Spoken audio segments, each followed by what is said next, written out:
Oh là là, mais putain, mais c'est la guerre, c'est la guerre. Alors c'est aujourd'hui, c'est une vidéo spéciale confinement. Non, je rigole, on va arrêter de parler de ça. Bonjour à tous, je suis très content de vous retrouver aujourd'hui sur ma chaîne.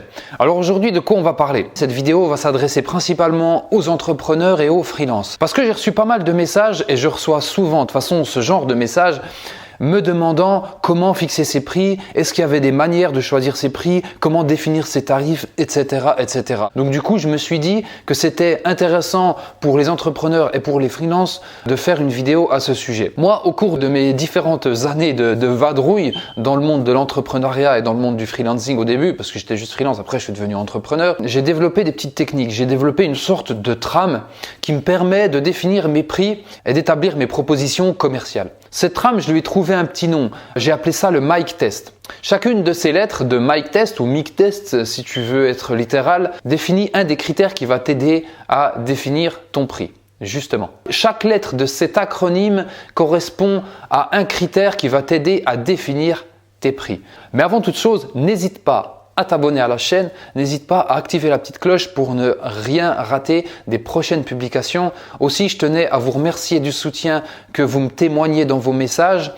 N'hésitez pas justement à réagir dans les commentaires, à mettre un petit pouce bleu. Bref, merci de me suivre les amis. Donc cette trame un peu barbare de mic test, qu'est-ce que ça veut dire? Le M de mic test, c'est le M que j'ai défini pour la mission. Et bien quand quelqu'un te demande un travail ou veut faire appel à tes services, tu dois définir la mission. Quelle mission tu auras dans ce travail? Est-ce que tu vas faire juste le logo? Est-ce que tu vas faire juste la charte graphique? Est-ce que tu vas faire tous les supports digitaux? Est-ce que tu vas faire tous les supports print? La mission, c'est un des critères qui t'aide à définir ton prix. Ensuite, le I, c'est pour impact. Quel sera l'impact de ta création pour ton client? Ce que j'entends par là, c'est en gros, quel sera le retour sur investissement? Son ROI, c'est un anglicisme, ce qui veut dire Return on Investment. Quelle valeur ajoutée, quelle richesse tu vas créer pour ton client. Et ça, c'est très simple en fait. Comment ça se calcule? Eh bien, tout simplement par rapport à la taille de l'entreprise. Est-ce que c'est une TPE, donc une très petite entreprise?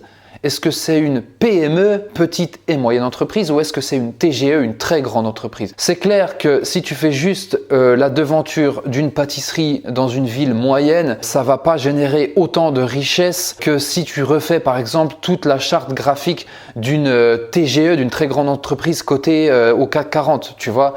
Donc voilà, ça c'est un des critères qui te permet de définir ton prix. En tout cas, ça va t'aider beaucoup. Ensuite, du coup, après le retour sur investissement, on a un C. Le premier C, c'est le client. Ça en revient un peu à ce que je disais. C'est pour ça que ça fait une transition qui est pas trop mal. Le client, quel est ton client? Est-ce que c'est une TPE, très petite entreprise? Est-ce que c'est une PME ou est-ce que c'est une TGE? En fonction de ça, tu vas avoir une idée du chiffre d'affaires. Son chiffre d'affaires va t'aider à jauger le prix que tu vas lui produire. C'est vraiment à la tête du client. Pour le coup, cette expression, elle colle vraiment au sujet. Un prix, ça se fait tout simplement à la tête du client. Si tu as une boîte qui fait 50 000 € de chiffre d'affaires annuel, c'est pas la même qu'une boîte qui fait 50 millions. Forcément, tu peux pas taper plus fort sur ton devis en fonction de ces boîtes. Même si le travail est le même, vraiment, ça dépend de ton client. Donc le C, c'est pour client. Le deuxième C, c'est la concurrence. Analyser la concurrence, ça va t'aider à te positionner parce que la personne va obtenir des offres d'autres personnes qui sont entre guillemets tes concurrents. Pour définir ton prix, tu peux analyser le prix de marché global, la concurrence. Mais il ne faut pas faire une fixette là-dessus. C'est pas parce que tous les graphistes facturent 350 € par jour que toi, tu dois facturer le même prix. C'est vraiment en fonction de toi et de ton positionnement et de ta crédibilité et aussi de ce que tu produis. Si tous les graphistes qui prennent 350 € par jour n'ont pas le même portfolio que toi, n'ont pas la même activité sur les réseaux, notamment sur LinkedIn, ne proposent pas de contenu parce que maintenant c'est très important et ça je vais faire une vidéo bientôt là-dessus. Pour se démarquer, maintenant le design c'est devenu une commodité. Attention, je suis très sérieux quand je dis ça. Maintenant, le fait d'être designer, le fait de produire des logos, des identités visuelles, pour le client, ce n'est absolument plus suffisant. Il y a plein de sites comme Canva, Fiverr, 5euros.com, etc., etc., 99 Design aussi, qui proposent des créations. mais derrière, la valeur ajoutée est trop faible. Le design en tant que tel n'est plus suffisant. Donc, quand je te dis d'analyser la concurrence, c'est un peu analyser le marché. Et toi, tu peux te permettre de facturer beaucoup plus cher qu'un concurrent, mais tu vas pas faire x10. Donc, pour te permettre de facturer beaucoup plus cher que les clients, tu dois être une autorité. Tu dois faire autorité sur ton métier par rapport aux autres. Et pour faire autorité, c'est en étant vu, en étant lu, en étant entendu par des podcasts, par des blogs, par des articles, par des études de cas et par un gros referral client, c'est-à-dire des grosses recommandations clients.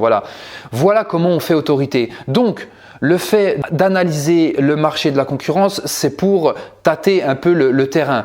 C'est clair que si les gens facturent 350 € et toi tu veux facturer 500, bien sûr que ça passe, ou 600 ou 700. Mais après, si quelqu'un facture 350 € et toi tu factures 15 000, là on va avoir du mal. Ensuite, après ce deuxième C vient le T. Le T, tout simplement, c'est le temps que cette mission va te prendre. Est-ce que ça va durer 2 jours?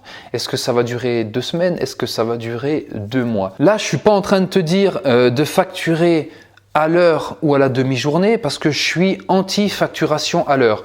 Je déconseille tout le monde de facturer à l'heure et de facturer à la demi-journée, voire de facturer à la journée. Mais le temps que cette mission va te prendre va t'aider bien sûr à faire ton prix, surtout si tu as choisi ton TJM, c'est ton taux journalier moyen. Ce que je vous conseille, c'est de facturer en fonction de l'espace que cette mission va occuper dans votre cerveau. Moi, c'est ce que je dis aux clients parce qu'ils me demandent mon taux journalier moyen. Mais moi, je leur explique en fonction de leur demande la complexité ou pas de leur mission. Quand je leur dis, bon, là, c'est juste de l'exé, il y aura peu de créa, ça va aller très vite. Quand tu as beaucoup de création ou de DA, de direction artistique, là, ton cerveau, il est un peu plus en mode réflexion. Et du coup, plus ton cerveau est en mode réflexion, plus la bande, moi, c'est ce que j'explique aux clients, c'est que ma bande passante, elle est beaucoup plus utilisée. Et tu sais ce que c'est hein, dans les internets, l'utilisation de la bande passante, ça coûte très cher. Et bien toi, ça doit être pareil. Donc ensuite, après ce T vient le E. Le E, c'est pour expérience. Quelle est ton expérience tout simplement au global, c'est-à-dire dans le monde de la création? Est-ce que tu as de l'expérience dans le domaine par exemple des startups? Est-ce que tu as de l'expérience dans le domaine des grands groupes?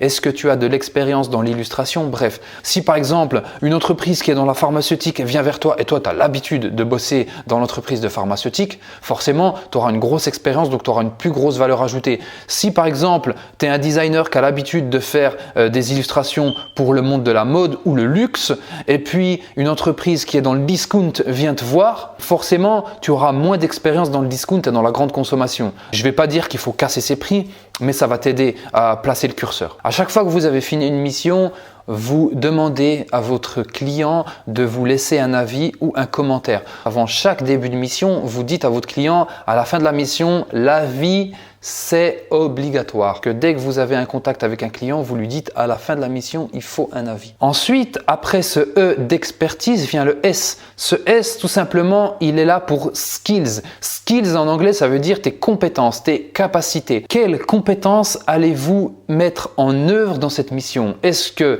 ce sera de l'exé? Est-ce que ce sera de la direction artistique? Est-ce que ce sera du web design? Est-ce que ce sera de l'UX? Attention, est-ce que ce sera du consulting? Est-ce que votre client vient avec toutes les clés en main, il sait exactement ce qu'il veut et vous avez plus qu'à, entre guillemets, faire le design? Ou alors est-ce qu'il est là pour avoir, avant de commencer la mission, avoir du conseil, de l'aide, des avis? Ensuite, le T, le dernier T, je ne savais pas trop comment le tourner, c'est le T pour attitude. Attitude. Est-ce que la mission, tout simplement, sera pénible ou pas? Est-ce que vous allez fonctionner au kiff ou est-ce que vous allez fonctionner à un truc un peu relou? Par exemple, si tu as une assurance qui vient vers toi, c'est du corporate. Il y a déjà beaucoup de décideurs, il y a un responsable marketing, un responsable communication, les process sont longs, il y aura des allers-retours, beaucoup de validations, il faudra faire beaucoup de propositions, vous allez être peut-être amené à vous déplacer beaucoup de fois, ou alors justement, est-ce que vous êtes sur une mission qui est hyper cool, un projet éthique, un projet bio, un projet équitable, un truc qui fait avancer la société? Voilà, là on est sur un schéma différent. Moi, ça m'est arrivé il n'y a pas longtemps, il y a une entreprise qui était dans une sorte de démarche éco-responsable qui m'a approché pour les aider sur tout ce qui était retail, merchandising et PLV. Ils avaient peu de budget, moi j'ai décidé de les aider gratuitement lance sur la partie consulting pendant une journée à trouver des solutions pour les aider, à passer des coups de fil, à regarder tel fournisseur et puis facturer juste la création parce que c'est des gens qui avaient besoin d'aide au final. Et puis en plus, c'était aussi cool pour mon portfolio d'avoir une nouvelle marque comme ça, qui avait une nouvelle dynamique. Ça donnait un peu de fraîcheur par rapport à mon expérience. Et puis aussi, ça s'était hyper bien passé avec la personne. Il y avait un bon feeling. Donc du coup, pas de souci pour les arranger puis leur faire un petit prix ou même des petites facilités de paiement. La pénibilité du travail ou la sexiness de la mission, bah, tout simplement, ça se prend en compte. Si c'est un truc qui sera hyper relou pour vous, écoutez, qu'est-ce que vous voulez, hein, vous facturez ça plus cher quoi. Donc du coup, pour que vous y voyez un petit peu plus clair, j'ai préparé 3 exemples. Mettons que le sujet abordé ce soit une refonte de l'identité visuelle. Le premier exemple, c'est la refonte d'une identité visuelle pour un groupe qui est dans le CAC 40. Pour ce gros groupe, vous allez faire beaucoup de trucs. Vous allez refaire la charte graphique, vous allez refaire le logo, vous allez décliner les visuels sur du print, du web, vous allez sûrement faire des enseignes. Bref, le panel sera hyper large. Vous allez aussi faire plusieurs sessions de validation, plusieurs propositions. Ça va chipoter sur des petits trucs. Vous allez bosser sur 3 ou 6 mois. Bref, on est sur une mission complexe avec beaucoup d'interlocuteurs, beaucoup de supports à traiter et aussi, surtout, l'impact de cette refonte, il sera vraiment très gros parce que c'est une entreprise qui a une énorme visibilité. Ça va changer beaucoup de choses pour son business, de refaire l'identité visuelle, ça engage beaucoup de choses. L'enjeu est très grand. Ça va très certainement engranger des profits énormes pour la boîte. Du coup, pour un job comme ça, une grosse agence va facturer entre 30 000 et 50 000 euros. Un freelance ou une petite agence, un gros freelance expérimenté, ce sera de l'ordre du 15 000, 20 000 euros. L'exemple numéro 2, mettons que vous ayez à faire cette mission pour une PME. Voilà, la PME, elle fait 10 millions de CA par an. Bref, vous allez traiter moins de sujets parce qu'il y aura moins d'interlocuteurs, vous allez peut-être pas faire d'enseigne, vous allez peut-être pas faire de camions de livraison, une charte graphique un peu plus simple parce qu'il y a moins d'utilisateurs et puis vous allez refaire le logo et tout. Mais bon, bref, la tâche est un peu moins complexe. Pour ce genre d'exemple, une grosse boîte, elle va facturer peut-être quelque chose comme, 20 000 euros. Une moyenne agence va être entre 10 et 20 000 euros. Et puis un gros freelance, ce sera une mission entre 4, 5, 6 000 euros. Voilà. Et puis si vous êtes vraiment junior, vous allez faire ça pour 1 500 ou 2 000 euros. Ensuite, on a l'exemple numéro 3, une très petite entreprise. Vous allez faire sûrement la homepage. Il n'y aura pas forcément de carte de visite, il n'y aura pas du tout de charte graphique. Et puis les étapes de validation, elles vont être très faciles à faire parce que vous allez traiter avec le fondateur du coup, ou les 2 ou 3 cofondateurs. Et du coup, ça va se passer assez vite. Le retour sur investissement, ce sera pas forcément énorme parce que du coup, la boîte, elle peut se crasher en un an. Donc, c'est pas le logo, c'est pas votre charte graphique qui va les faire décoller. Ce sera vraiment le produit parce qu'ils viennent de se lancer. Donc, ce sera le produit qui est intéressant et votre charte graphique, votre logo, ce ne sera pas ça qui va drainer tout leur CA. Mais quand on commence une croissance, le logo, il n'est pas si important que ça. C'est important pour rassurer les clients, pour avoir une image sexy, mais ce n'est pas ça qui fait que la boîte marche ou pas. Une grosse agence, elle ne va pas travailler sur un truc comme ça parce qu'il n'y aura pas de budget. Une agence moyenne va facturer 5 000 euros peut-être. Un freelance, il va facturer 1 500 ou 2 000. Et vous, si vous êtes vraiment junior, vous allez faire ça à 500 euros, voire gratuit parce que c'est soit des potes, soit c'est une petite boîte et puis vous avez besoin d'exposition. Donc voilà, j'espère que cette vidéo vous a aidé. Regardez bien tous ces critères. Chaque critère est à évaluer avant de faire votre offre. Donc si vous avez tout de suite une demande d'un client et vous ne savez pas trop comment la traiter, regardez ligne par ligne et ça va vous aider à choisir votre prix, à définir votre prix. Si vous avez des idées de vidéos que vous voulez que je traite, des sujets que vous voulez que je traite, laissez-les dans les commentaires. Sinon, allez regarder dans le lien de cette vidéo, je mets pas mal de trucs, allez fouiller, tout est bien rangé. Vous pouvez vous abonner à ma newsletter, vous pouvez aller télécharger les trucs qu'il y a à télécharger gratuitement. Prenez un petit coaching avec moi, on va prendre un quart d'heure, une demi-heure, 50 minutes pour les plus motivés, pour les plus bavards surtout. Après notre date, s'il y a un match, on se revoit. Et du coup, on organise un coaching sur 3 mois. On définit vos objectifs, on met en place des actions concrètes parce que moi je suis dans le concret, j'aime pas trop la théorie, j'aime pas du tout ça. Et au bout de ces 3 mois, il y a de très fortes chances pour que ça marche parce que tout simplement, je coach pas mal de gens toutes les semaines et ça marche. Maintenant, je vous invite encore une fois, une énième fois, à me suivre et à activer la cloche et à aller regarder dans la description tout ce que vous voulez parce qu'il y a plein de choses à regarder, tout est bien rangé. Je vous dis à très bientôt, je vous souhaite une très belle journée et un très joyeux confinement.